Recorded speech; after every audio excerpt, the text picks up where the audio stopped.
Amanda, hello. We have Good Eric morning. here. I'm here. Okay. Let's see, Mandy's about on. I was gonna show you guys something cool, but it's taking forever. So we'll see. Maybe it jumps on and works here in a minute, but Mandy, hello. Good And morning. for the record, I think Coke Zero is better than Diet Coke. Yeah. We're not friends anymore. Just kidding. Like if they're like, oh, we have Diet Coke, I'll be like, what else do you have? And then I'll settle. Like that's like last case scenario. That's how I am with Coke Zero, but we can still Mm, be friends. We can still be okay. friends. It's okay. Yeah. Yeah. I just won't get a tattoo of Coke Zero. I'm thinking of getting a tattoo of Diet Coke. Just kidding. My husband wants me to, but so I can at the restaurant I can just like point at it. Yeah, I like that. I like that. All right. Well, it's Friday. It's it's springtime. Things are happening out there. Does it feel like that to you guys? Heck yeah. Man, he's getting Yes. some movement. Amanda too. Yes. Things are always working for Jerry. So I know he's busy. I was Always busy. muted. I said, I'm struggling. Um, uh, I wanted to show you guys getting creative, like some ideas to get creative around some of these conversations. Um, because a lot of you are starting to get into this realm where you've talked to a lot of your people already, and there is an idea that you should talk to people again. And a weird thing that you continue conversations with people. Um, and so I wanted to show you something that I do, but it's been thinking for like 10 minutes and it's AI. But um what I do, one of the things that I do is on people's birthdays, I have AI create them a song. I Uh, sing for people on their birthday. I do my own song. Ooh, you've leveled up from what I do, because I am not a singer. But yeah, so I put it in AI and I say, hey, it's this person's birthday. I want to create a song for them. Here's a bunch of things that came to the top of my mind when I thought of this person to incorporate into the song. And then you can choose like the genre. So Austin Ingersoll, who's the lender at Security National, who runs that branch, it's his birthday today. And I'm like, I'm going to make him a song. And it's been thinking for way too long. So, um, and of course, couldn't load this chat. There was an error. So, oh, I got it. I got it. Let me share my screen.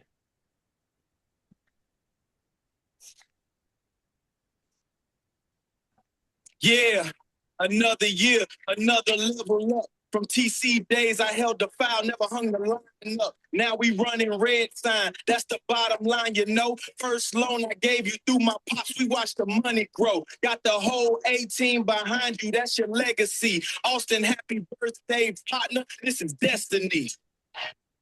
The 18 way. So, I literally just turned on like voice and I was like, hey, here's some things about Austin. And I said I wanted a 90s rap song because he tends to be DJ at a lot of things and uh, that fits the genre. So, super easy. You can do this for any reason.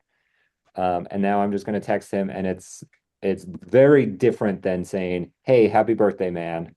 Um, so this is like very specific birthday thing, but what are you guys looking that you could do like creativity wise to either reach back out to people or spark a conversation.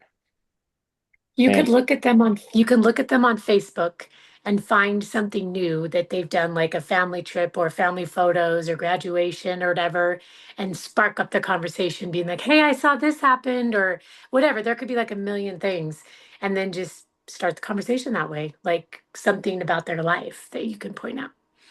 yeah, yeah, especially if it ties back into you, this is a very real thing, like if you just saw someone camp and it looked awesome and you're like, "Hey, I want to take my kids camping. Where did you go? What was it like? Was it worth it?" What would you do differently? Like you can start asking them all these questions, and that's like a very real conversation to start having. Yeah. And you can do that on Facebook, Instagram, or you can just message them. Mhm. Yeah, I like that. What else? Can I ask what AI platform you used on there? Oh yeah, I use Gemini for that. Is that Um, what KW provides? yep, KW gives you the free pro account. Oh, it's And it's really good at making songs and it's free. So they're 30 seconds long, which is more than enough for a birthday song, I think. is that just on the command link? Yeah, so I just went to get here, if you just go to gemini.google.com, and then I actually didn't even log in with my right account. I logged in with my personal Gmail. Oh, But you just log in with your KW email okay. and uh and it works. It's nice. Yeah. Do they have an app on the phone, maybe? I think they do have an app too. Yeah, so you could just do that. I know. I wish this is my dream is that I wish AI just scraped Facebook and Instagram for things, and then that just created me a song.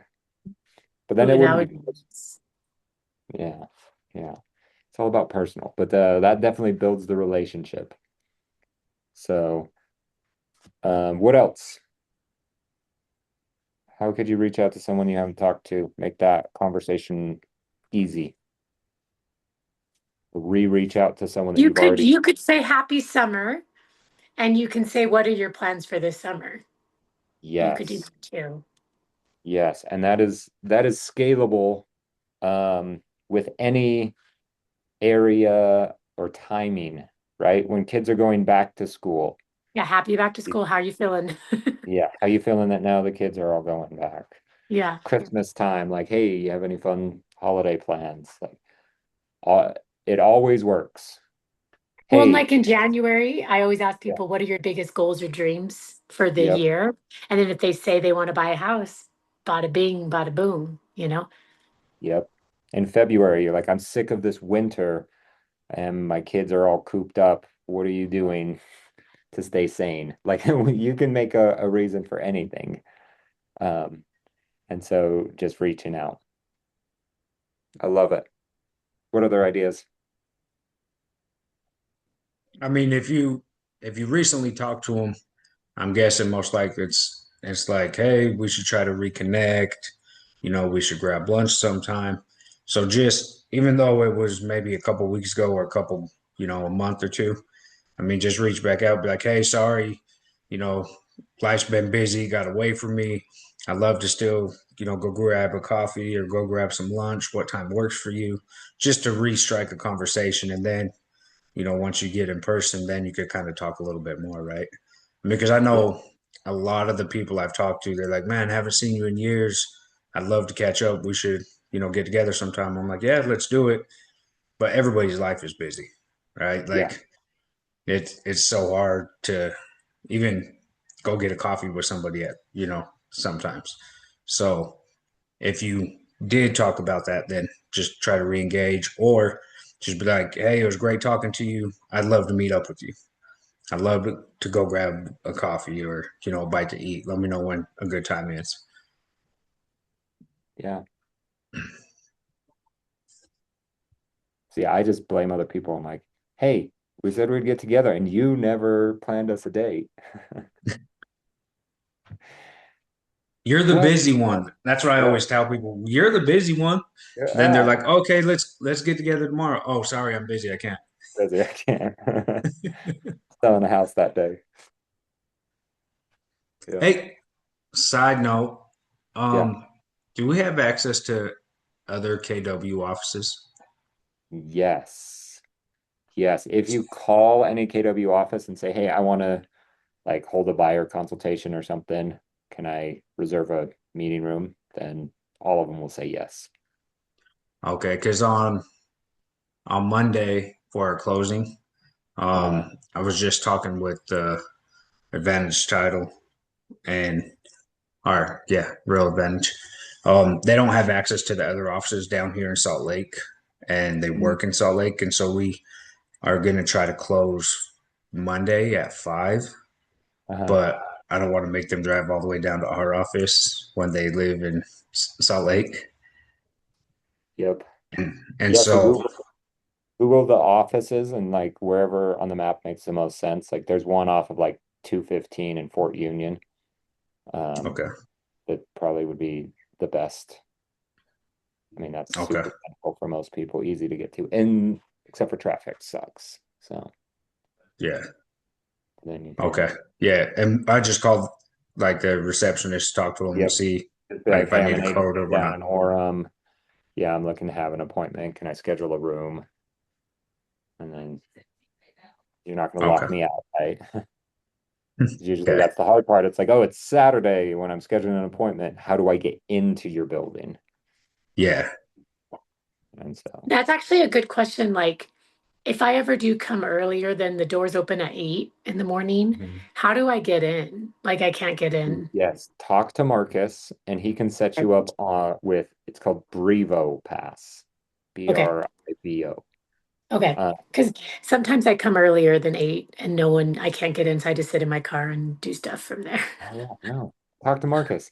Yeah, it's literally a pass and you click a button on your phone and it says like front door and you click it and it unlocks and you just open. Can you do Like, that? Do they allow you to come in on Saturdays or Sundays or no? yeah, you They can do. work 24/7. We will not stop you. Okay. Yeah, if you're sleeping here, we might have an issue. Okay. Cool. Good to know. I'll ask Marcus. what if you don't know we're sleeping? Then I'm good with it. I mean, what if you fall asleep? Like, because it's, no, I'm just kidding. So another idea I had is with leads. I have about 40 people, I don't know, 20 to 40 people. That's a big range that have said maybe in the near future they want to buy. So, like, that's probably another good follow-up system. I probably need to generate like the beginning of each month to like touch base with those people and just keep the conversation going. Would you say once a month would be good for those that Yeah, have so it in their I put mind? people in different buckets. So I have like a now bucket, and those are the Yeah, people I'm talking to every single sure, week. sure, Then I have sure. a like sometime real soon, like 3 to 6 months, kind of an Yeah, idea. Those people yeah. I talk to every 3 weeks. And sometimes that feels a lot because if they're like, I'm 6 months out and every 3 weeks you're calling and checking in, like sometimes it feels like too much. But What's the now bucket? Is that like weekly? yeah, Okay, and then three yeah, to you six didn't months talk is, to them every week. I know you said this, but just remind me. Okay, 3 to 6 Yeah. months. And then if they're like in the next If they're year or Yeah, two, in the or next year, then I want to do every 6 weeks. okay, And then if I like we want to buy, but we're further out, it's every quarter. So 4 times a year. future. And I'm just putting those all as leads, so it Yeah. sorts them. So I can see, oh wow, you've got like how many leads? You know what I mean? So it gives me hope. It gives me like feelings of positivity that my calls are like creating, generating. Now, what about referral partners? Like I met an investor, I was calling somebody yesterday and she and her husband, they flip houses. They are always looking for houses. They always want to know about flips. And I could potentially help them buy them and sell them. Like they want a real estate agent. I've worked with them previously in my health business.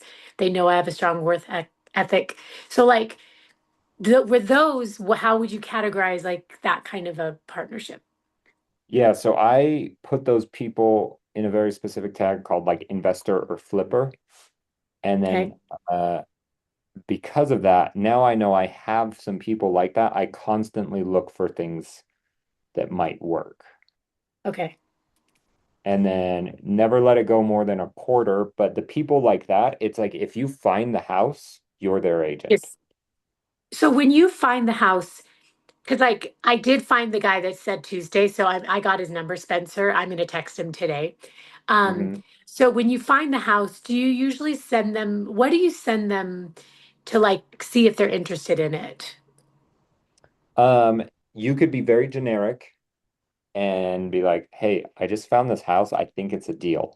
And then like screenshot some of the pictures or text them Did some you of the info. screenshot the MLS? Are you allowed to do No. that? So, well, yes or no. So if you feel like they're gonna try to cut you out because they like have an agent that they always use, then don't give them anything from the MLS because you want to be like, well, I found Oh, this.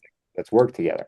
But if you're like, no, they'll use me if I find them a deal, which is more common, then I think they would. I think they would work with me. I yeah, think they that would work with that's usually how investors and flippers are like, hey, you bring me a deal, I'll use you. And so then you can just send them the listing and be Yeah, like, ooh, that's I kind of what I found was thinking. yeah. Yeah. Okay, And And cool. Mandy, if go ahead, Jerry. if you're not part of it, there is a bunch of wholesalers out there. Wholesalers, I don't know. I feel as the investor, the flipper, I feel like they really try to rip you off.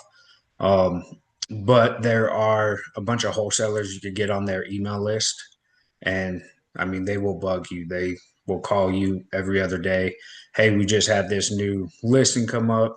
You know, it's a great opportunity, light rehab or whatnot. And so, like, they'll get a hold of you as soon as they get the house, or they'll even actually. I've had one of the guys call me a day before, right? Like, hey, we just got this property. It's not on our website yet. We're going to list it tomorrow. Are you interested?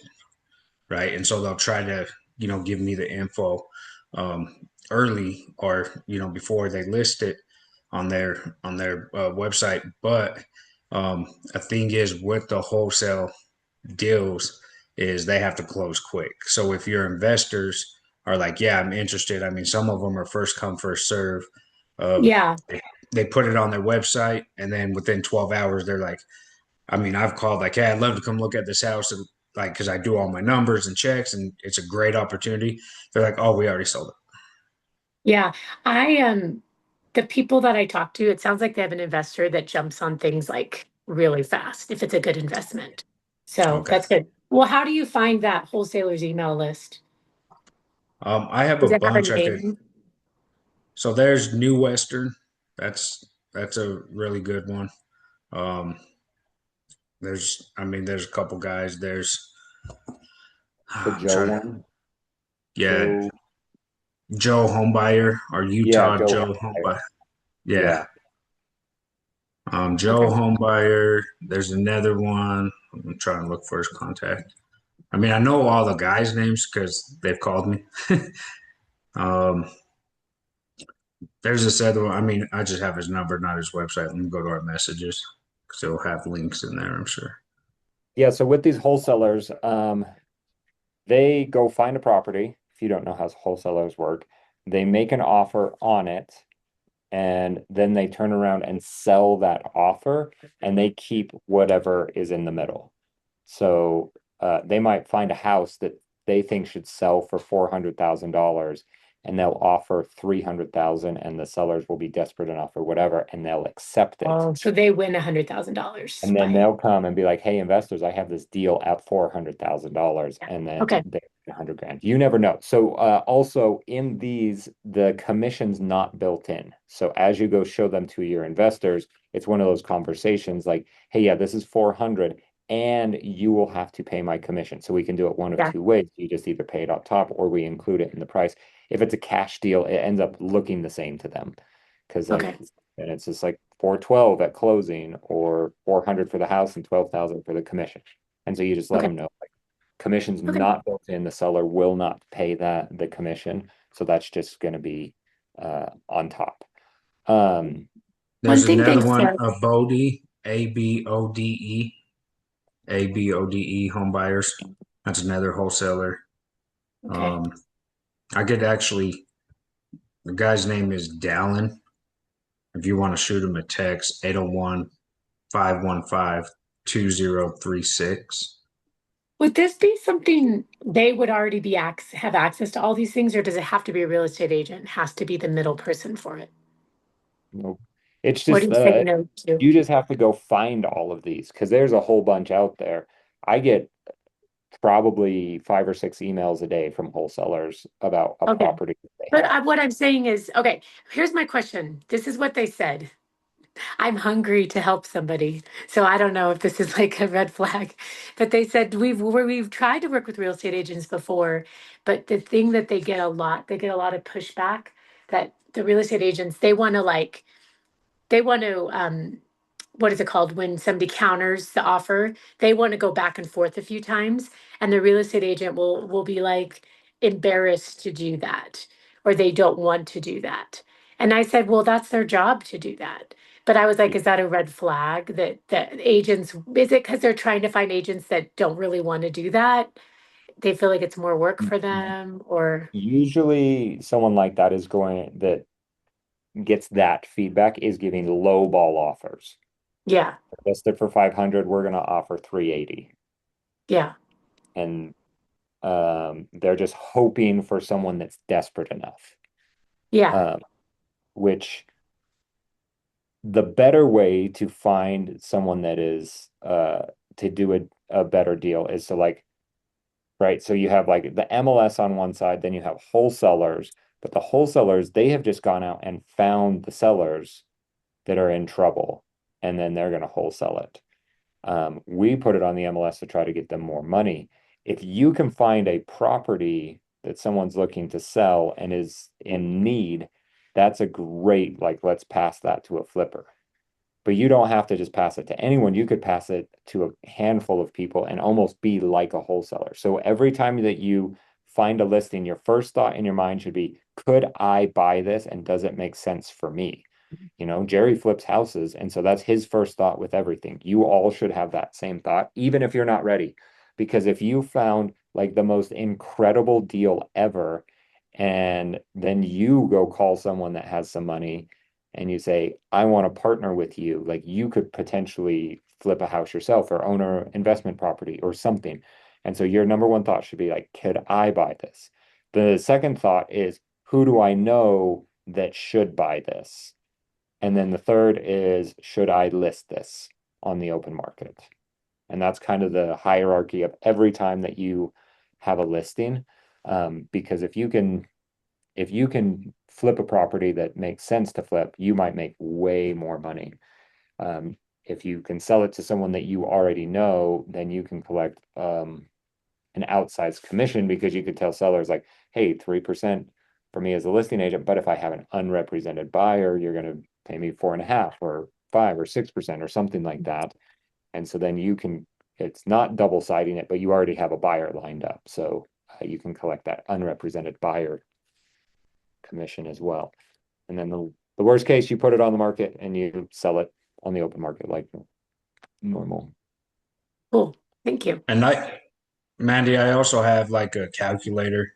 Um, like if you want to try to identify if it's a good deal or not, it's a little bit more complicated if you were just learning, right? Um, but I'm sure your investors already have the calculator. They But like do. my biggest thing is I pull recent comps because a lot of wholesalers will their comps are like a year old, right? Yeah. And it's like, no, that's not a good comp. So I go back the most 120 days and look at what's on there. And the thing is, with especially right now, with how long houses are sitting on the market, let's say the ARV, the after repair value is 550. Well, in my mind, to move it quick, I'm going to say 530, right? Because I want to price mine under because when you're on the investor side and you're doing that, you're paying a lot of interest on a hard money loan or something, then it's pointless to sit on the market for 2, 3, 4 months because you're going to end up losing all that money in interest. So it's I don't know. I always look at it of how quick can I sell it, and is it really going to be worth it, right? And that's why I say uh, I was working with a bunch of wholesalers, and I feel like they're just ripping investors off. And so I actually talked to Cam yesterday on the phone for a while. I am gonna really like try to focus on pre-foreclosures and distressed homes. So hopefully if I start getting some of these leads and people just want out quick and you have investors, then we could just easily team up. And I'd be like, Yeah. hey, you know, Mandy, I just found this house because I'm trying to get them before the wholesalers get them because I feel like the Yeah. wholesalers are ripping people off. And I'm Yeah. fine, like legit, I'm fine, finding a house, turning it to you. If I made $5,000 off of it, I'm not even touching it. Like I'm not even looking for a crazy commission, right? Five to $10,000 instead of a wholesaler making 30 to 40, $50,000. They're ripping people off, right? Yeah. So I'd be like, hey, this is a better investment opportunity because if I'm able to find a bunch of houses, make $5 to $10,000 on finding it and just giving it to somebody else, and they're going to make a better profit, they're going to start coming to me more for more Yeah. investment opportunities That's because great. I'm giving them a good deal. So That's great. hopefully within the next couple weeks, I should have some houses rolling Cool. in. Cool And if I beans. do, then and I'll just start throwing them on the chat too for anybody Do it. who has investors. Then Yeah. see what we Do can it. figure out. Do it. I Well, love it. that's that's what's awesome about this. Yeah. Get Edwin in here. He flips houses too. So, uh, but like what's awesome is like we have this awesome network with us. So we don't need to go build out a lot of things. Like for example, Mandy, if you find something awesome and you're like, I should buy this and I should flip it myself, like how do I do this? Like I don't have money, I don't know what I'm doing. Like Jerry's doing it, Edwin's done it. There's a ton of agents here that have done it. So you could just be like, hey, this is my first one. I'm scared. Let's partner up with someone. Or if you're like, this is great, but I don't want to do it. I just want to like make commission on it. Then you send it to one of them and they jump on. And then all of a sudden Edwin's flipping a house or Jerry's flipping a house or they're bidding against each other or like the whole market center is kind of the same. Um, and and so like you can tap into this network if you're just like, okay, how would I go find a hard money lender to lend me money to go flip on this? Like you could do it yourself. You just put in the chat like, hey, who's got a hard money lender? And you'd probably get three or four different people that you could reach out to and say, hey, what are your terms? How does this work? What kind of collateral, down payment, all of these things, and try to start to figure this out. So like if you're like, I don't know how I would buy a property, I don't know how I would flip, like that's what this network is for that we have here, that's this community. And then if you're like, well, I'm not going to do it, but someone else should, like give it to the Yeah. community, let them do it. You can collect your commission there. Um, and then if you're tapping into your sphere, because then like if you send them this property or you send it out to everyone and be like, hey, this is super random. I don't know if you even wanted to invest in properties, but I have these investments that come up every once in a while. Would you or anyone that you know be interested in doing a flip that looks like this or have a long-term rental or something? And you send it out to everyone. And then some people will raise their hand and be like, I would love to invest. And all of a sudden you're starting to build your network of people that would invest. And then when you have a deal, you just send it out. Well, and I kind of, now that I'm thinking about it, my mind always goes to posts on Facebook. So I'm going to Yeah. post on Facebook and say, who wants to like be part of my flipping community? And like when I have houses available, who wants to know about these houses? And that way I'll have like I could maybe see some people. And even if they don't live in Utah, it doesn't matter. Like, Nope. because my Facebook goes to about 10,000 people every time I post. So I can post and be like, who wants to invest in Utah real estate? And maybe that's another way I can do that. So that's good. That's exciting. I like it. Yeah, Jimmy Rex, who was one of the big agents at our office for years and years and years. I don't even know if he sells real estate anymore, because he invests in companies and does crazy other big things. But anyway, he used to every Monday he would send out a top 10 buys, is what he Mm. called it, and he would just find the best 10 deals and send it out every Monday morning. Uh, I have semi-recreated this a couple of times. It works really well. I don't like to do it just on Mondays. I like to do it as I find the property. And so I'd send something out and like do it a couple of times. Like, hey, I send properties like these out to people that I think are good deals. Would you like to receive them? And then every time and then I tag them something as like investor or best buy list or something. And every time that I find something that I think is interesting, I send it out. If I don't find anything interesting, I don't send anything out. And so you can look at like seller financing deals on the MLS. You can get a whole bunch of these wholesaler emails. You can look at like properties that say TLC or needs love or investor's dream or whatever on like the remarks and go through those. And if you ever find anyone that you're like, this seems interesting, you send it out and it's just like a whole nother touch to a whole group of people. How do you quantify this is a maybe a class? How do you quantify what a good buy is? Sorry, I don't know that. Yeah, you're gonna get to know it a lot more just kind of Okay.